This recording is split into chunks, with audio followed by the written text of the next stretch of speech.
بەناوی خوای گەورە سڵاوتان لەبێت بینەرانی بەڕێز و خۆشەویست کۆمەڵی دادگەری کوردستان بە دروشمی لە پێناوی دادگەری لەگەڵمان بن بەردەوامە لە بانگەشەی بۆ هەڵبژاردننی پەرلەمانی عێراق کەوا بڕیارە دەیدا ئەنجام بدرێت بەرپرسێکی و حیزبەش باز لەوە دەکاواتیان بەدەنگدانە نەتوانن ڕوبەڕووی ستەمکاری و قۆڕخکاری و بە بنەماڵەییکردنی دەسەڵات ببنەوە لە بەرنامی ئەمڕۆ سەرەوە دەکەین ئایا دەنگدان شایەتیدانە و ئایا هاوڵاتیان لە ڕووی شەرعیەوە دەبێت کام نوێنەر هەڵبژێرن و ئایا دەنگی هاوڵاتی دەتوانێت ڕێگری لە قۆڕخکاری و ستەمکاری و ڕاستکردنەوەی هەڵی دەسەڵات داران بکات لەگەڵمانە.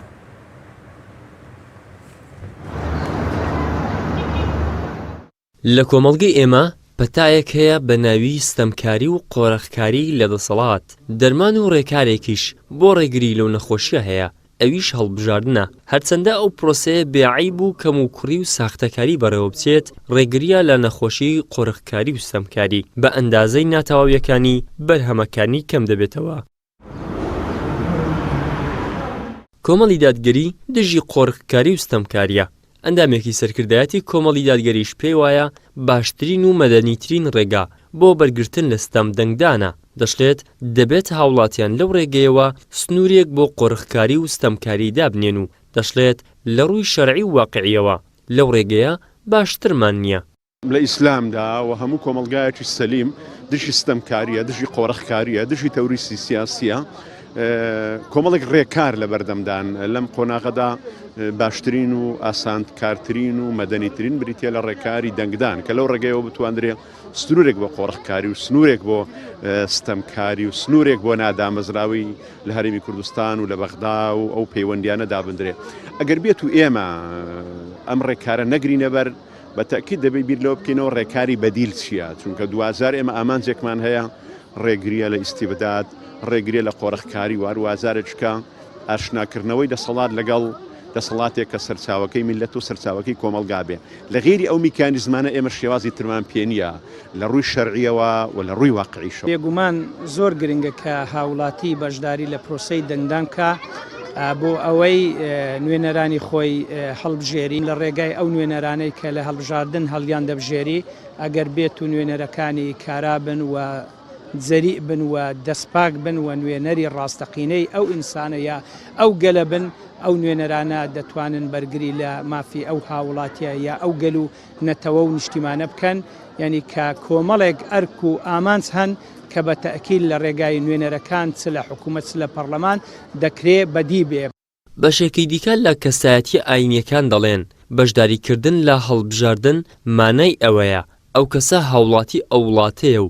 خۆی بەخاوەنی دەزانێت دەشڵێت دەبێت فەخر بکەین بەو کەسانە کە ڕابرد و پاک و دەستپاکن و شایستن گەرچی ئەندامی ئەو حیزبەش نەبم دەنگی پێدەدەم و شانازی پێوە دەکەم. بەشدارکردنی لە دەنگدان یعنی خۆی بە هاوڵاتی دەزانی خۆی بە خاوەنی ئەو وڵاتە دەزانیتن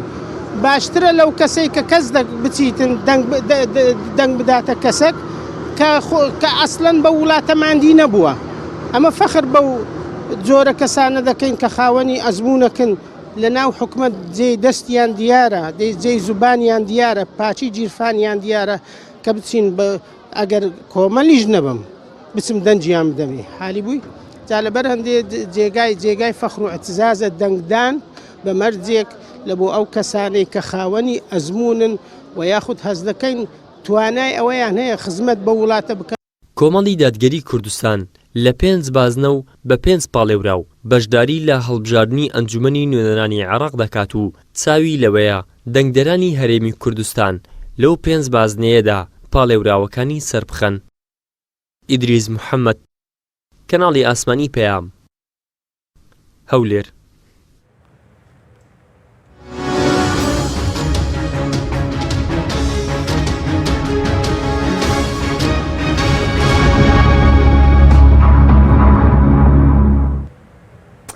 جارێکتر سڵاوتان لەبێت بینەرانی بەڕێز بە قسەکردن لەسەر ئەم پرسە میواندارێک لە بەڕێزان مامۆستا عوسمان کوردەی ئەندامی پەرلەمانی کوردستان لە هەولێرەوە هەروها لە ڕانێشەوە مامۆستا ئیسماعیل شێخانی بانکخوازی ئیسلامی لەگەڵمان دەبێت سوپاسی ئامادەبوونتان دەکەین.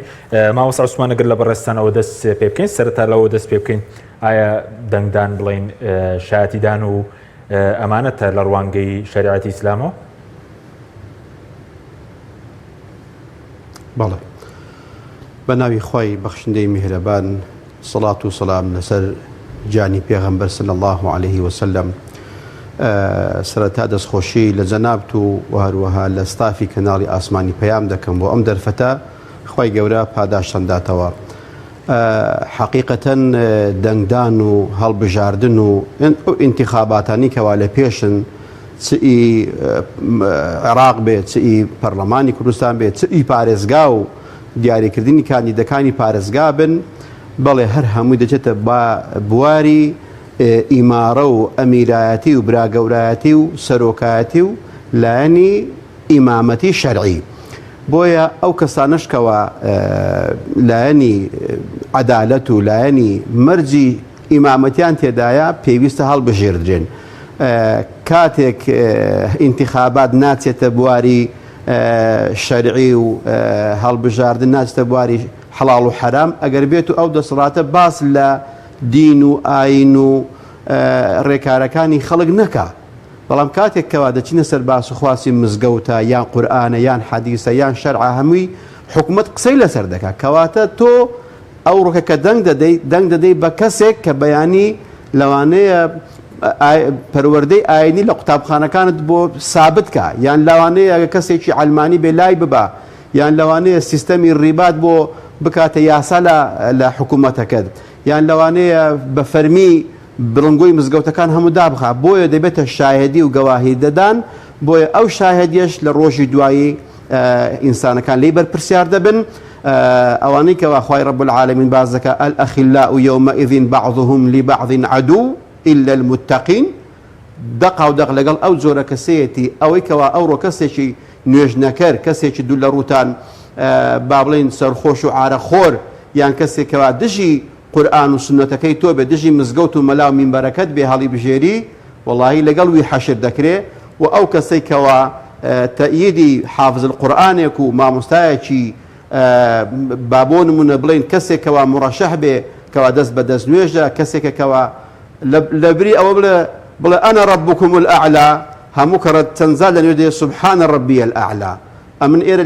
لێرەوە دەنگدەران و بینەران دەکەمە شاهێت ئایا چێتان دەوێت ئەوەی کە دەڵێ ئەنە ڕەبکم الأعلا یاسا و تەشریعی قورئانت بۆ ڕەفز کاتەوە یان ئەو گەنج و مامۆستا و حافظ القورئانی کە دەڵێ سوبحانە ڕەبی الأعلا و الله ئەکبەر و نوێژ و جومعە و دەستپاچی و حیجاب و ڕێز و حرمەتی ناو کۆمەلگا دەبێت ئەوە هاوڵاتیان و دەنگدەران ئەوە یەکلاکەنەوە کە بە دڵنیاییەوە لە ناو گۆڕەکەشیان دەبێتە ڕێگا خۆشکەری بۆ چوونە بەهەشت و یان خوا نەخواسە بەرەو دۆزەخ و بەرەو عەزاب و سزای ناو گۆڕیان ببە. باشە بەس ماوەسە سومان ڕەنگە خەڵکێک بڵێن بۆچی دەنگدان شایەتیدانە ڕەنگە ئەمە تەنها کارێکە کە پەیوەندی بە قیامەتەوەیە بڵێن پەیوەندی بە دنیاوەیە ینی ئایا ئەو مەسلەی پرۆسەی دەنگدان شتێکی ئەم دنیایی و قیامەتیشیە بۆچی دەتوانی بۆ ماڕووکەیتەوە؟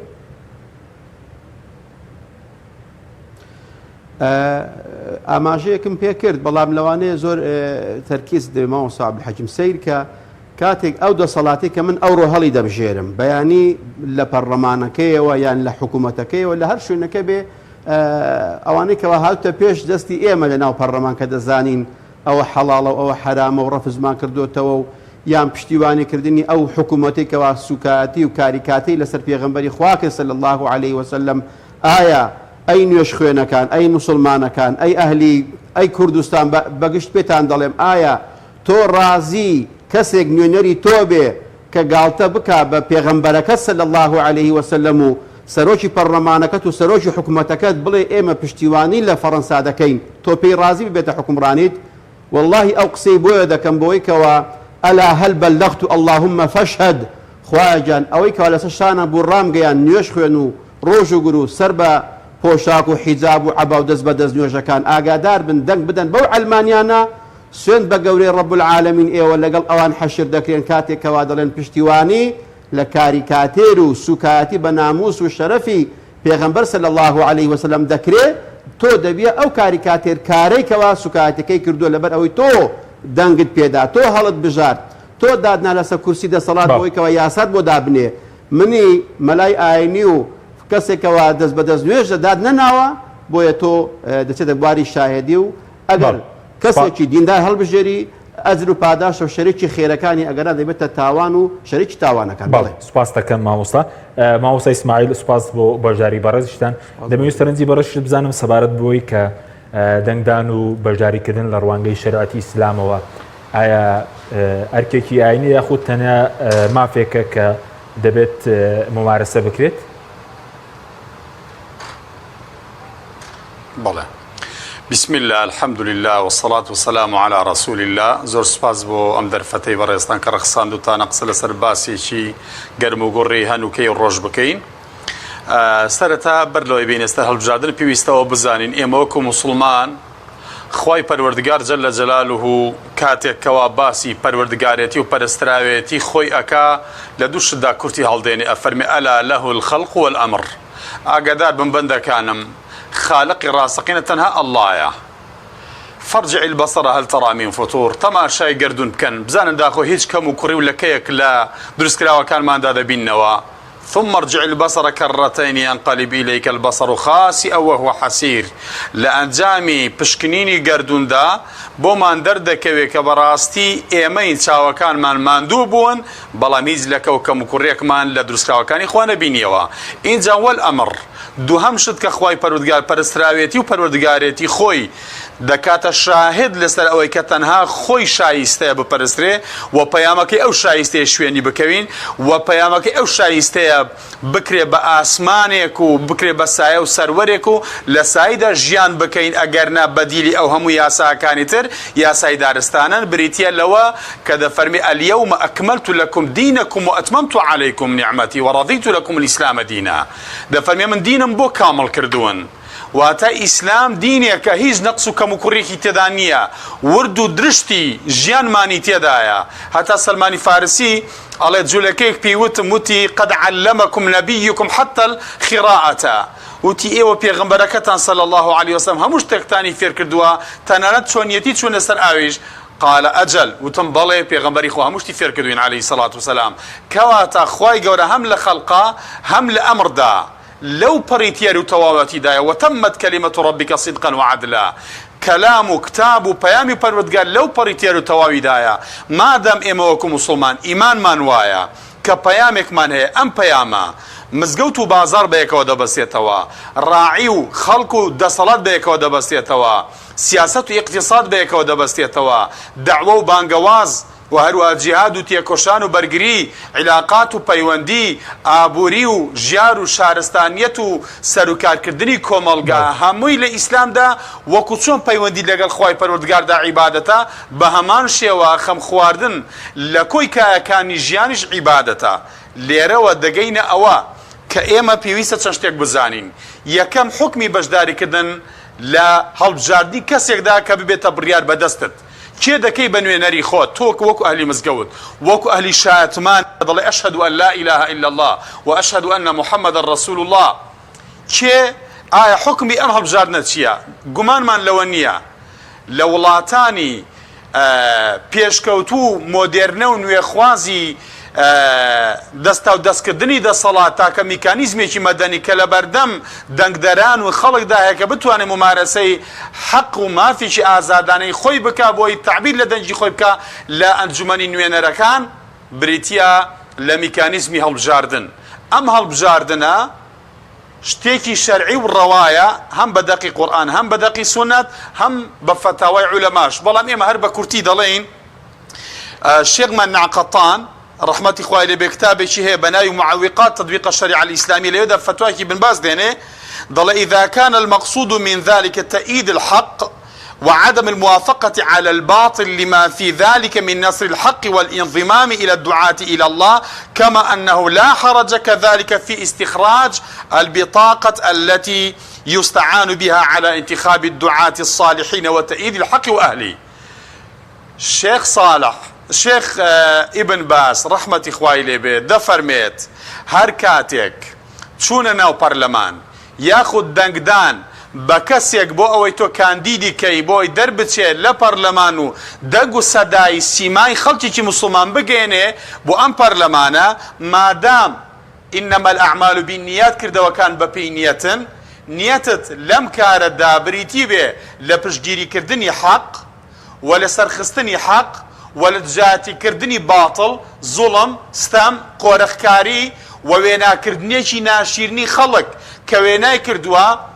وێنێکی ناشری پیشانی گەلەکەی داوە پیشانی مسلمانان داوە پیشانی نیشتیمان داوە پیشانی خەڵک داوە پیشانی خاک داوە وێنەیەکی ناشیرنت بینیوە تا ئێستا تۆ دەتەوێت بەم دەنگدانەی تۆ کەسانێکی تر سیمایانێکی تری جوانتر حەقتر دادگەرتر شایەنتر و هەروە ڕازگۆتر و شەفافتر بنێریت بۆم شوێنە دەڵێ ئەمە شتێکی حەق و ڕەوا و شەرعیە کەواتە ئێمەی مسلمانیش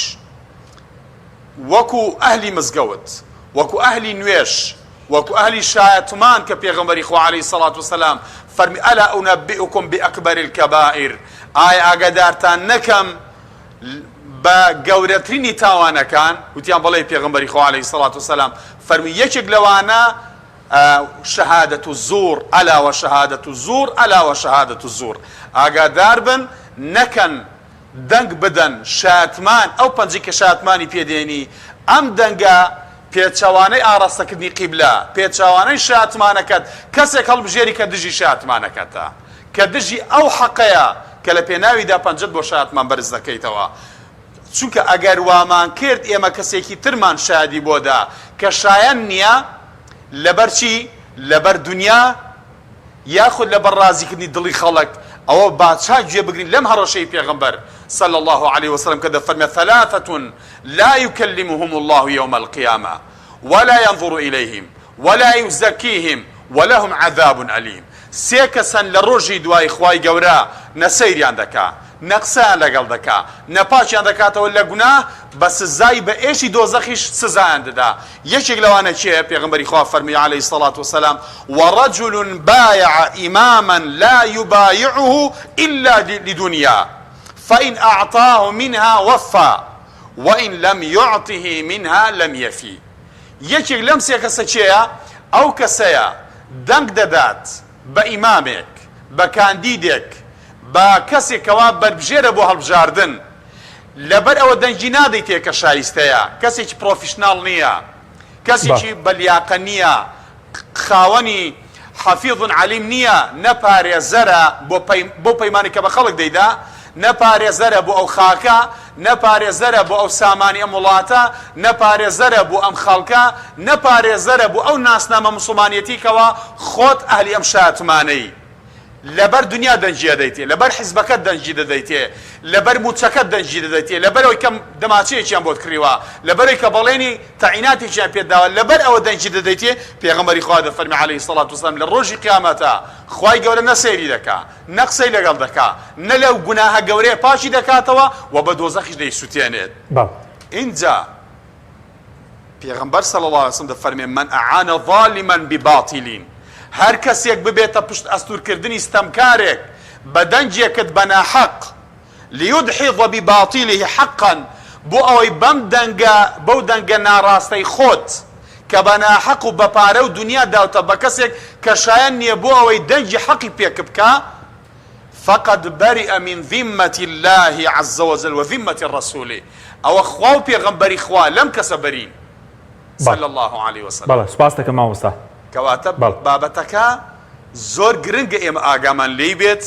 لەگەڵ شاتماندا لەگەڵ تەوحیددا لەگەڵ مزگەوت معقول نییە تۆ شەو ڕۆژ لە مزگەوت بی بەڵام لەولاوە یارمەتی مونکەر و خراپەیەکت داوە بەبێەوەی ئاگات لەم خراپەیە بێ کە شکۆڵ و خەرمانێک گوناهت دێنێتەوە سەر شانت ئەو بۆ خۆش لە مزگەوت لێ کەوتویتەوە بەڵ سوپاس دەکەم مامۆستا دەگەڕێم وڵات مامۆستا عوسمان سەبارەت بەوەی کە ئەوەی کە ڕەنگە خەڵک بڵێت بەڕێز وتت دەنگدان شاتیدانە بەس خەڵک بڵێن ڕەنگە هەموو حیزبەکان وەکو یەکن سەرنج چیە لەو بارەی هەمویان وەکو یەکن یاخود بڵێن کاندیدەکان هەمویان وەکو یەکن چۆن جیاوازیەکە بکەین؟ بەڵێ بەداخەوە ئەو گوتانە لێرە و لەوێ بەکار دەهێنرێن بۆ مەبەستێکی تایبەت یان لەوانەیە لەلایەن جیهەتێکی تایبەتەوە تەوجیه کرابن بۆەوەی کە خەڵکی موسڵمان و خەڵکی بێلایەن سارکەنەوە لەوەی کە بەشداری دەنگدان بن یان لای کەمی بۆی دەسەڵات لە خۆیان ڕازی بکەن کە بەڵێ ئێمە لەگەڵ ئەحزابی سیاسی دانین ئەوانە بەڕاستی هەڵەن ئەو قسانە بێویژدانیە و دوورە لە ڕاستی لەبەر ئەوەی خوای رب العالمین دەفەرمێ ئەفەنەجعل المسلمین کەالمجرمین ئایا مسلمان و تاوانبار وەکو یەکە من لەو بەڕێزانە دەپرسم کە دەڵێن هەموو وەکو یەکن ئایا کەسێک وا نەکەین ناوی کەسێک بێنین بۆ نمونە لەو پەرلەمانەی خۆمان ئایا ئەلمانیەکان و ئیسلامیەکان وەکو یەکن لیستەکان وەکو یەکن کەسەکان وەکو یەکن ئەو پرسیارە ئاراستەوان دەکرێت بەڵام بە هیچ شێوازێک وان نییە وەکو یەکنین بەڵام ئەوە تەوجیهاتە و دەکرێت و بۆ ڕازیکردنی دەسەڵات و یان بۆ خۆشکردنی ڕێگا و داهات و موچەی خۆی لەوانەیە قسانە بکە ئەو قسەیە ئەس و ئەساسی نییە و هەروەها با سەیرمانکەن حەق وایە بۆ خۆیان بە حەکەمیش دادوەر بن کە ئایا ئەوانەی لە پەرلەمان ئێمە کاتی خۆی کە چوین لە پەرلەمان وەکو یەکەم هێزی ئۆپۆزیسیۆن لە کۆبوونەوەیەک من بە نوێنەراتی فراکسیۆنی کۆمەڵی دادگەری ئامادەی کۆبوونەوەکە بووم و بە پێی پرۆتۆکۆلی پەرلەمانیش وایان دانا سەرۆکاتی پەرلەمان کە دەبێ لایەنی ئۆپۆزیسیۆن قسام بکە هێزی زۆری ئۆپۆزیسیۆن ئەو کات هەر ئێمە بووین کۆمەڵی دادگەری بەڵام دەربارەی پێدانی سیارە و ئیمتیازاتی پەرلەمانتاران ئێمەش لەگەڵ حیزبی خۆشمان قسەمان کردبوو و لەگەڵ ئەندامەکانش قسەمان کردووە کە بە هیچ شێوازێک نەوەردەگرین نەقبوڵیش دەکەین لەسەر حیسابی خەڵک و حکوومەت و هاوڵاتیان سیارە بۆ پەرلەمانتاران بکردرێ ئایا ئەو فراکسیۆنەوەکو ئەو فراکسیۆنەیەکەوە بە لێشاو بۆ خۆی دەدزێ و پاشەکەوتی دەکاو دەیباتەوە ئایا ئێمە کە شکر بۆ خوا 5% لە مزگەوتین وەکو ئەوانن کەەوە 5% لە باڕوونادیەکانن بەڕاستیەوە تاوانێکی گەورەیە و بە خۆیان حەکەم بن دادوەر بن لەوەی کەەوە یا حکمێکی دادوەرانە بدەن کە ئەوە بەڕاستی تاوانە ئەو قسەیە دەکرێت بۆ نمونە کۆمەڵی دادگەری ئێستا ئەم کەناڵی بەڕێستی هەیە و کەناڵی بانگەوازی هەیە و بەواستێ و پەرلەمانتار و ئەو وەزیرانەی پێشووتر هەی بووە ئایا چۆن وەکو یەکن کە ئەوان هاتوون ئەو حەزبە ئەلمانیانە بۆ لە گۆڕنانی ئاین و ئیسلام و بەها پیرۆزەکانی ئەم ئیسلامە بەڵام ئێمە هاتوین بۆ زیندووکردنەوە و دووبارە هێنانەوەی ئەم ئاینە پیرۆزە سنەتی پێغەمبەری خوا صلی الله عليه وسلم بۆیە هیچ جوانیە ئەوە ئەو قسانە قسەی خەڵکانێکین تەوجیه دەکرێن بۆ مەبەستێکی شەخسی و مادی ئەو قسانە دەکەن بەڵێ باشە بەس سەبارەت بۆی کە بەڕێزوتت ئێستا تێڕوانی دەسەڵات بۆ من ڕەنگە داوە لە هەموو خەڵکی مسلمان کە زۆرنی مسلمانە داوا بکات دەنگیان پێ بدات بەس ئەوەی کە بەڕێزت تێگەشی و پێشتر بەڕێزت مامۆسای ئاینی بووی دوور خرایەوە تێڕوانی ئەم دەسەڵاتە بۆ ئیسلام بۆ مامۆسای مینبەر بۆ مزگەوت بۆ پەروەردەی ئیسلامی بۆ ئەخلاقی کۆمەڵگە چۆنە؟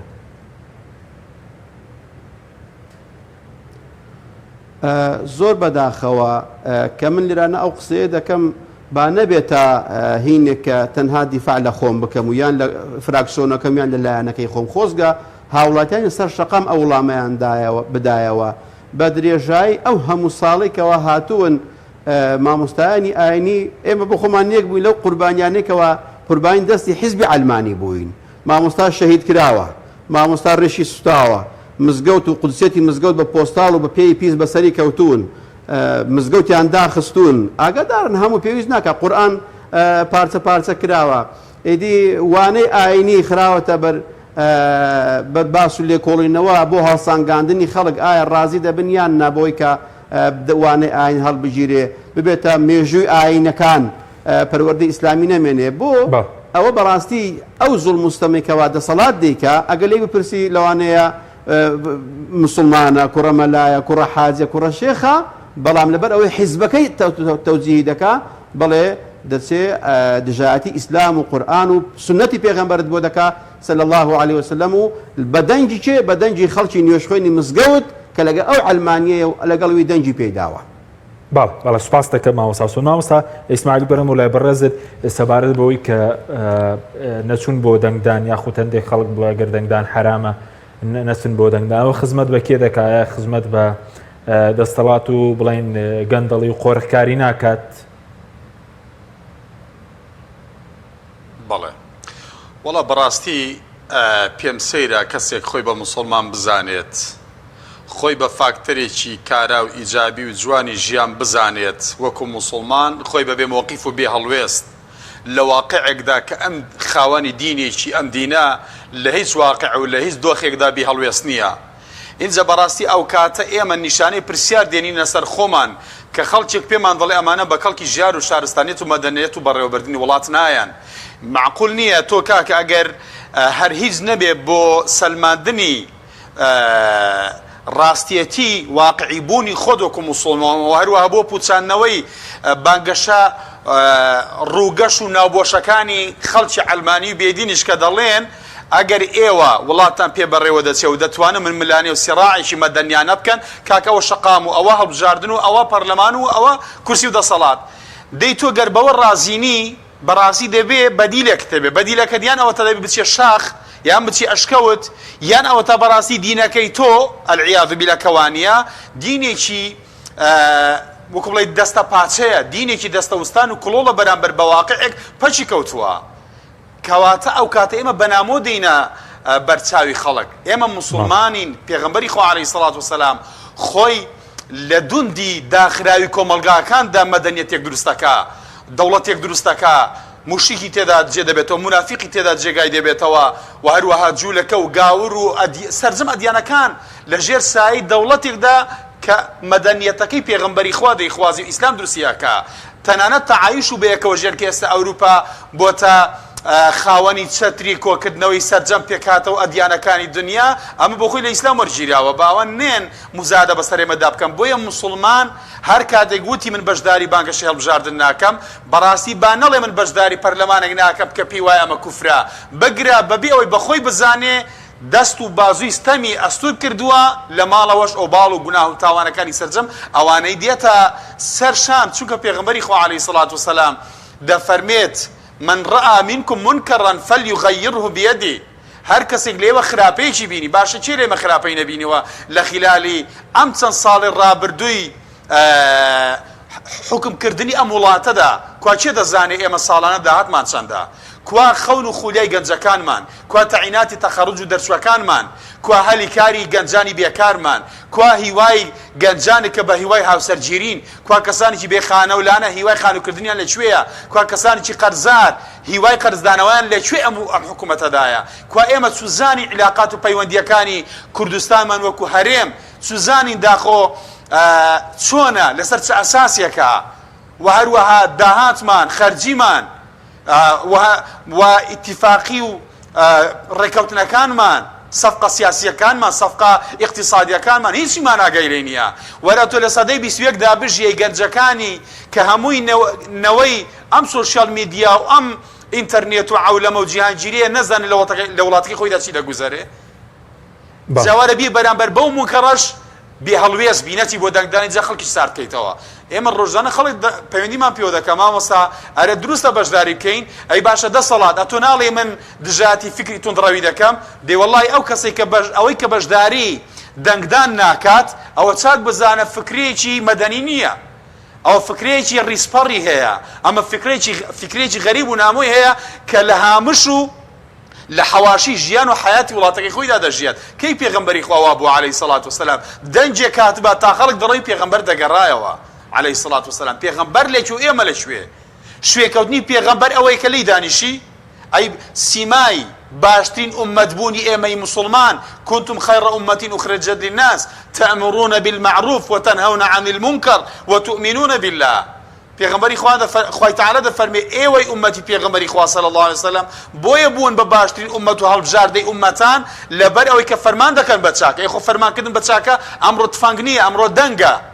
وەرە بەو دەنگەی تۆ بزانێ چێ دەنێریت حەق بچەسپێنێ بڕیارێک بدە کە ئەم بڕیارە دیفاعکردن بێ لە خاکت دیفاعکردن بێ لە عێرز و کەرامەتت دیفاعکردن بێ لە دینت دیفاعکردن بێ لە ماڵت دیفاعکردن بێ لە لاسنامەت دیفاعکردن بێ لە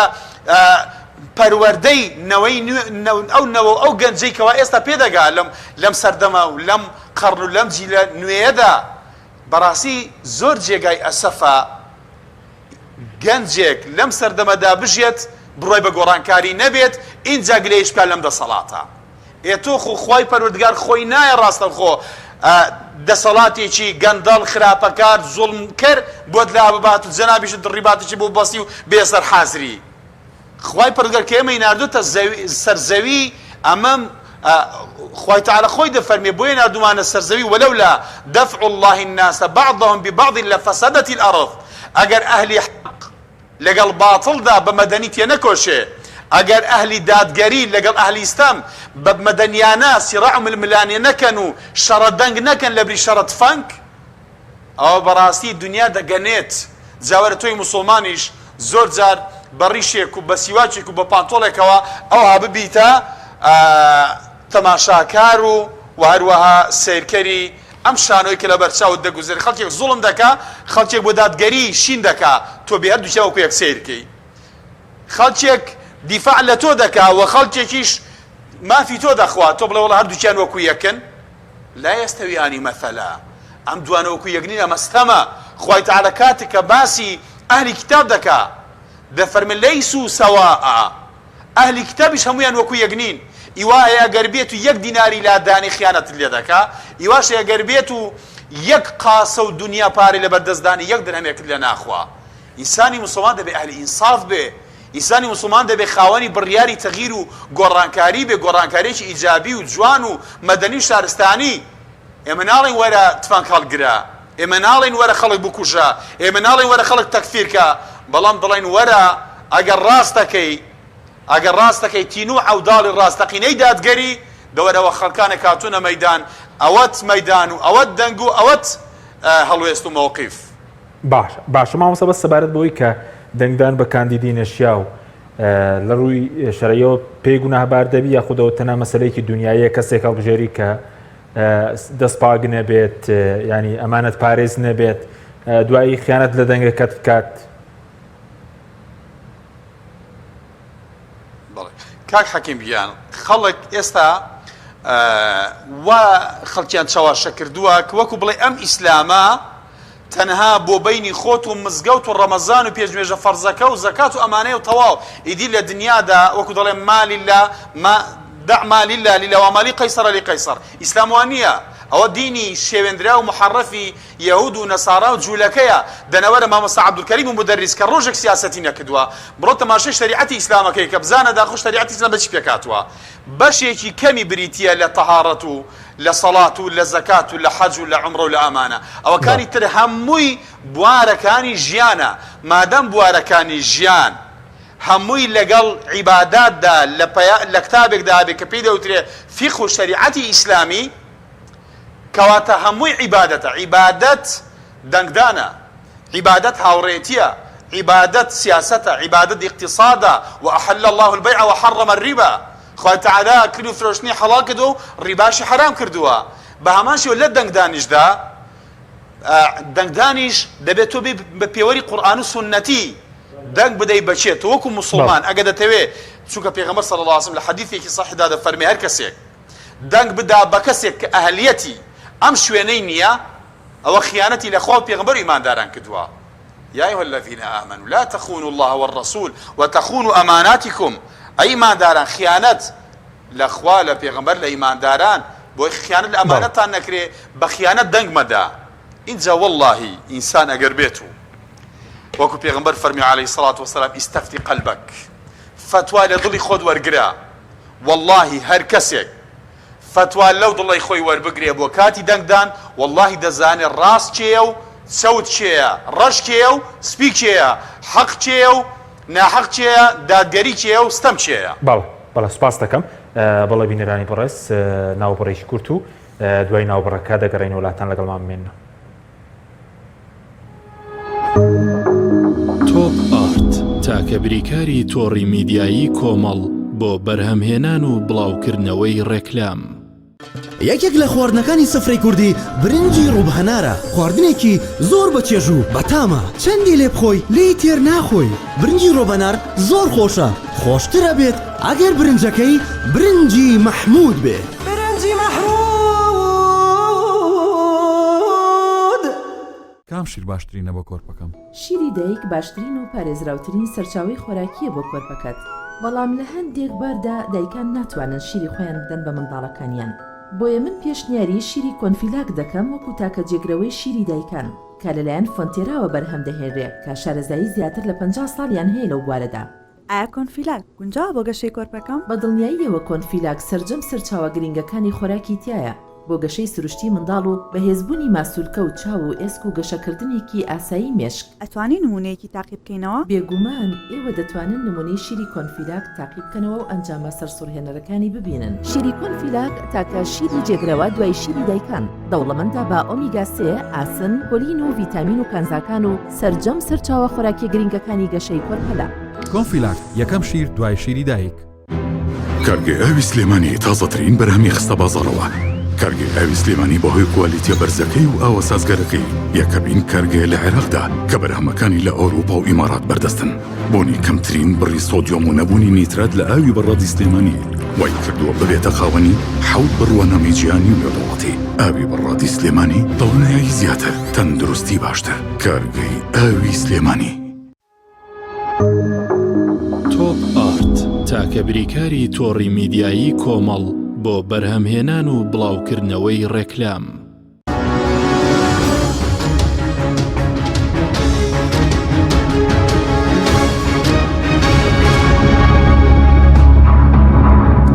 جارێکتر سڵاوتان لەبێت بینەرانی بەڕێز مامۆستا گەرم بۆ لای بەڕێز سەبارەت بەوەی کە بەڕێژت ئاماژت پێدا سەبارەت بەوەی کە پێشتر ڕشی مامۆستای ئاینی سوتێنراوە بێڕێزی بەرامبەر بە مزگەوتەکان کراوە و پەروەردەی ئیسلامی ئێستا زۆر لاواز کراوە بە بەرنامە کار بۆ تێکدانی ئەخلاقی کۆمەلگا دەکرێت. ئایا دەکرێت جارێکی تر بڵێن خەڵک دەنگاتەوە بە نوێنەری ئەو لایەنەی کە ئەو کارە دەکەن یاخود مەرجەکانی هەڵبژاری نوێنەرێکی باشتین؟ بەڵێ حتمما سەرەتا بە لە مەرجەکانی کاندیدی باش و نوێنەری باش ئەو حەدیسەی پێغەمبەری خوا صلی الله علیه وسلم باز دەکەین کەوە دەفەرمێ ئەو کەسە دەبێتە ئیمام و گەورەی خەڵک ئەعلەمهم بکتاب الله فإن كانوا فيه سواء فأعلمهم بالسنة. ئەگەر لە قورئان وەکو یەک بوون بە حەدیث چێ لە حەدیث شارەزاتر بوو ئەو ئەگەر لەویش وەکو یەک بوون دەبێت کەسێک بێکەوە لە هیجرەت و لە تەمەن بێ واتە خیبرە و تەجروبەی هەبێ. بۆیە مەرجی ئەو کەسێکەوە دەنگی پێدەدرێ یەکەم شت دەبێ ئەو کەسە بێکەوە تۆ دینداری بە دینی تۆ دەکا واتە منی مسلمان ناتوانم دەنگ بە کەسێکی غەیرە مسلمان بدەم جائز نییە و دروست نیە بە هیچ شێوازێک. ئەنجا ئەگەر برات بێ ئەگەر باوکت بێ ئەگەر حیزبەکەت بێ هەر کەسێک بێ جائز نییە حرامە. ئەوەی کەوە سەرەتا کە ستە لە مامۆستایان کراوە کاتێک ئەمن دەتوانم دیفاع لە مامۆستا و مزگەوت و موچەی خەڵک و ژیانی خەڵک بکەم ئەگەر دەسەڵاتدار بم. کۆمەڵی دادگەری کاتێک دەتوانێت بێتە سەر کورسی دەسەڵات و موچەی تەواو بدا و زیندانیانی نایاسایی گیرا و ئازاد بکا و ئەوانەی کەوا لەسەر وشەیەک لەسەر تعبیری ڕێی گیراون ئازادیانکەین ئەگەر هات و دەنگم بەدەستێنا. ئەگەر ئەوڕۆ خەڵکی مسلمانی شاری هەولێر و سولەیمانی و هەموو محافەزەکان ئەگەر ئەو کەسانە هەڵ نەبژێن کەوە ئەمین و دەستپاک و تاقی کراوەتنەوە واللهی ئەو یاسایە فقهیە ئوسوڵ الفقه ما لا يتم الواجب إلا به فهو واجب. هەر شتێک واجبی پێتەواو ببێ ئەویش واجب دەبێ. بۆ نمونە نوێشکردن واجبە بەبێ دەستنوێژش ناکرێ واتە دەستنوێژی واجبە. کاتێک من دەتوانم حکمی قورئان بژێڕمەوە ئەگەر هاوڵاتیەکان دەنگم پێ بدەن ئەگەر دەنگیان پێداوم بوومە حکمڕان ئەنجا دەتوانم حکمی قورئان بژێڕمەوە. بۆیە دەبێتە سکاڵایەک لە ڕۆژی دوایی ئەو لایەنە ئیسلامیانە دەیکەن لە هاوڵاتیان دەڵێ ئەی ڕەب العالەمین خەڵکی نوێژ خوێن بوو ڕۆژوگر بوو حەڵال و حەرامی دەزانی بەڵام ئینتیما وەلایی بۆ خەڵکێکی ئەلمانی هەبوو بۆ خەڵکێکی بێدین هەبوو ئەو خەڵکێکەوە هەموو سانسۆرێک لەسەر ئیسلامدا دەندرێ بەڵام ئەوەی کەوا دوول لە ڕووتان ئەگەر بار بکاتەوە مەلهە بکاتەوە مەساج بکاتەوە ئەوە لەوانەیە دەعمیش بکرێ. بۆیە ئێمە ئەوەندەی کە لە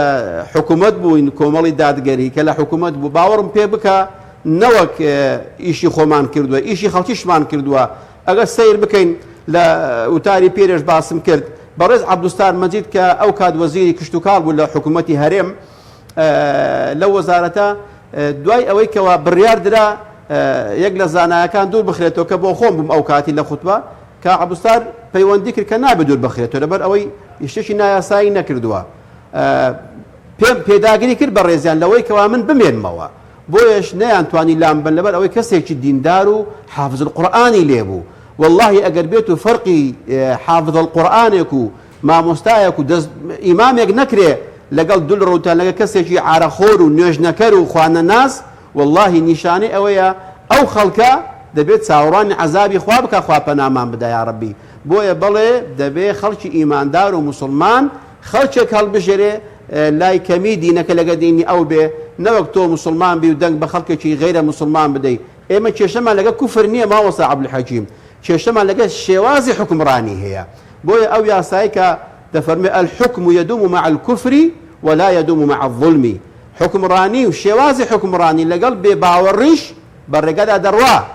بەڵام لەگەڵ ستەم ناڕوە سەیری ئەو هەموو ئومەتەی پێشخۆمان کە هەر لە حیزبی بەعسەوە تا فرعونی گۆڕبەگۆڕ چیان لێ هاتووە خوای رب العالمین ئەو کات لە قەومەکەی گرتوتەوە کە زوڵمیان کردووە کە زوڵمیان کرد ئەنجا بۆ تەمایە عەزابی خوا و غەزەبی خوا بەسەریان داهاتووە بۆیە ئەو حکومەتەی ئێمەش کە خەڵکی موسڵمان و نوێژ خوێن و ڕۆژگر دەنگی پێدەدا والله شەریکی هەموو ئەو گوناح و تاوانەی دەبێتەوە دەیکا من دل على خير فله مثل أجر فاعله پێغەمبەری ئەکرەم دەفەرموێ هەر ئیماندارێک ببێتە هۆی چاکەیەک دەبێتە ئەو چاکەیە دەبێتە ئی ئەو و بە پێچەوانەکەشی ئەگەر کەسێک ببێتە هۆی دەرچواندنی حکوومەتێک یان پەرلەمانتارێک یان سەرۆک حکوومەتێک کە نوێژنەکەر بێ خوانەناس بێ لە هەموو گوناحەکانی بەشدار دەبێ سوپاس دەکەم ماوەستا ئیسماعیل سەبارەت بۆی کە بڵێن ئەگەر دەنگدان بتوانێت گەندەڵی لابەرێت سیستەمکار لابەرێت ئەرکی مرۆڤی موسڵمان چێ یاخود دەکرێت مرۆڤی موسڵمان پێشگیری ستەمکار بکات یاخود نوێنەرێک کە دەستەڵاتێک هەڵی دەبژێرێت کە موچە دەبڕێ ئازادی بەرتەسک دەکاتەوە گەندەڵی بڵاو دەکاتەوە بڵێن شیرازەی کۆمەڵگە تێک دەدا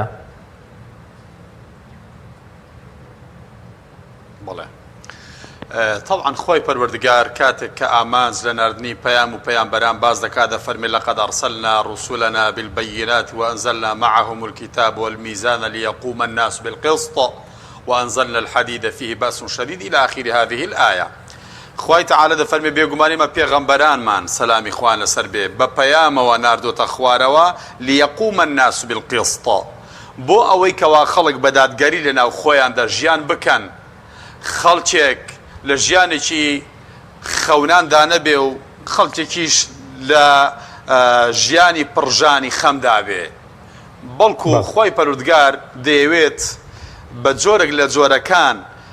ئەو سەرۆت و سامانەی کەوا زەوی بۆ هەمووان فەراهەم هێنا والأرض وضعها للأنام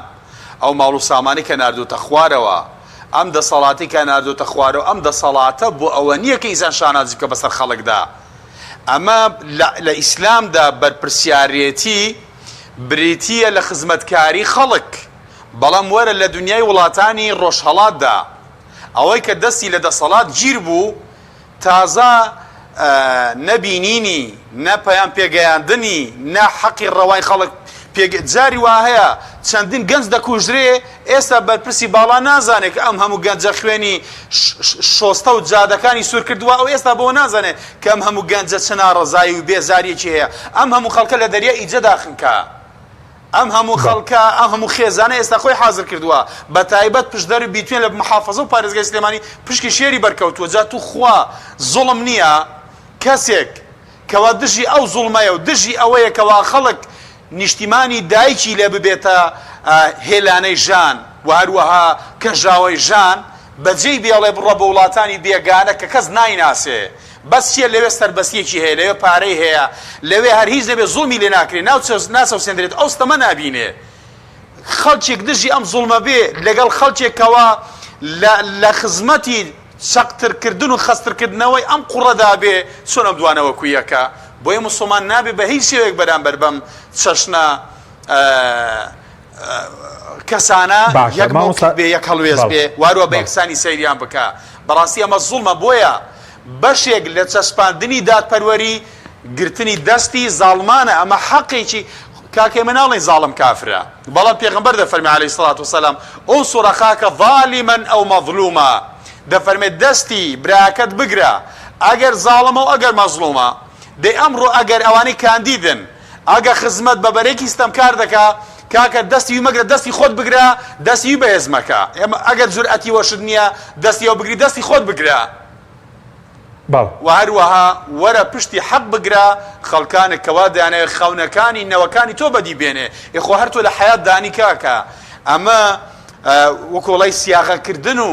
داڕشتن و هۆنینەوەی ڕایەڵەیەکی پەرلەمانیە کە هیچ دەکات لەسەر استراتیژیەتی سیاست و بەڕێوەبردننی نیشتیمانێک کە نەوەکانی تۆ بەشێکن لەو هاوڵاتی ئەم نیشتیمانە بۆ زوڵم لە نەوەکانی داهاتوی خۆشت دەکەیە تۆ با خۆشت لێی بەهرەمەند بی راوسیەکانت لێی بێبەشن بۆیە دەستی خۆت بگرە دەستی ئەوان مەگرە دەستی خۆت بگرە و زوڵمە نەکەی